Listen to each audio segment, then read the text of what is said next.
Hello guys, welcome to my channel. आज मैं आपको बताऊंगी कि नमल के एंटी टेस्ट में क्या क्या आता है।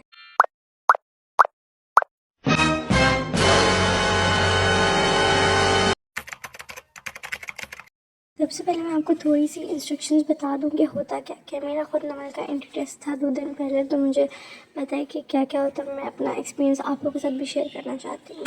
एंटी टेस्ट के 3 पार्ट्स होते हैं, ए, बी एंड सी, और 50 MCQs को इनमें डिवाइड किया होता है, जिसके 3 सेक्शंस होते हैं, एक मैथ का, एक इंग्लिश का और एक जनरल नॉलेज का।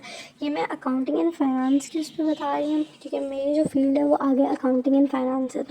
और मुझे लगा था कि कैलकुलेटर्स अलाउड होंगे, लेकिन कैलकुलेटर्स बिल्कुल भी अलाउड नहीं है। आपको पूरी मैथ कैलकुलेटर्स के बगैर करनी पड़ती है, लेकिन इतना कोई मुश्किल नहीं है। मैं आपको सारा बताऊँगी आगे कि आया किससे और आया किस तरह। सबसे पहले हमारे पास जो सेक्शन आता है वो मैथमेटिक्स का आता है, सेक्शन ए। और हर एक MCQs 1 मार्क कैरी करते हैं। आई गेस आपके पास अगर आएंगे तो 17 या 18 एक सेक्शन के आएंगे। इस तरह करते करते 50 पूरे हो जाएंगे। तो ये MCQs आप देख लें। सो फर्स्ट MCQs जो है वो ये है, a man bought a flat for ₹8,20,000। He borrowed 55% of his money from bank. उसने इसका 55% बैंक से लिए। How much money did he borrow from the bank? तो हमने बताना है क्या। तो हमने ये जो वैल्यू है 8,20,000, इसको हमने 55 से मल्टीप्लाई कर देना है और डिवाइडेड बाय 100 कर लेना है। तो हमारे पास जो आंसर आएगा वो आएगा ए वाला, 4,51,000। तो जो हमारा सेकेंड MCQs है, द नंबर 7% इज 42 ये तो बहुत ज़्यादा इजी है। इसमें 42 को डिवाइड कर देंगे 7 से, तो हमारे पास 6 आ जाएगा। 6 को मल्टीप्लाई कर देंगे 100 से, तो हमारे पास आ जाएगा 600। तो इसका आंसर डी वाला है। थर्ड MCQs है, 10 men can construct a building in 40 days, how long will it take 20 months to do this work? तो इतना ईजी है। अगर 10 बंदे 40 दिनों में काम कर रहे हैं, तो 20 बंदे हमारे पास 20 दिनों में काम करेंगे। इतना सिंपल है ये। हमारे पास फोर्थ MCQs है, उसमें देखते हैं हम क्या बात कर रहे हैं। 4 boys decided to pull their money together to buy a present for a friend. 3 of them gave ₹40 each, while the fourth gave ₹30, more than the average of all. How much did the fourth boy give? इसमें हमारे पास कह रहे हैं जो 3 दोस्त हैं उनने ₹40 दिए और एक ने ₹30 दिए। तो तीनों के 40 + 40 + 40 + 30 कर लेंगे तो हमारे पास 150 हो जाएंगे। 150 का सबके एवरेज से, मतलब 4 लोग हैं तो डिवाइड बाय 4 कर लेंगे, तो हमारे पास आंसर आ जाएगा 30।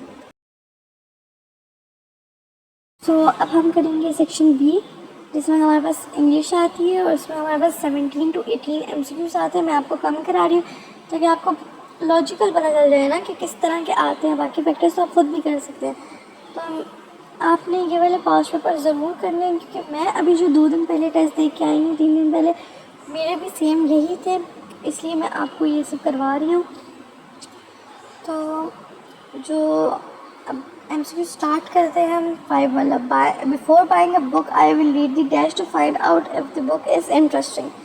इसमें ऑप्शन ए है फॉर हेड, ऑप्शन बी है फॉर हैंड, ऑप्शन सी है फॉरवर्ड, ऑप्शन डी है for father.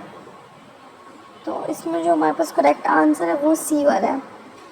MCQ 6, the girls of the winning team share the prize money among themselves, option D.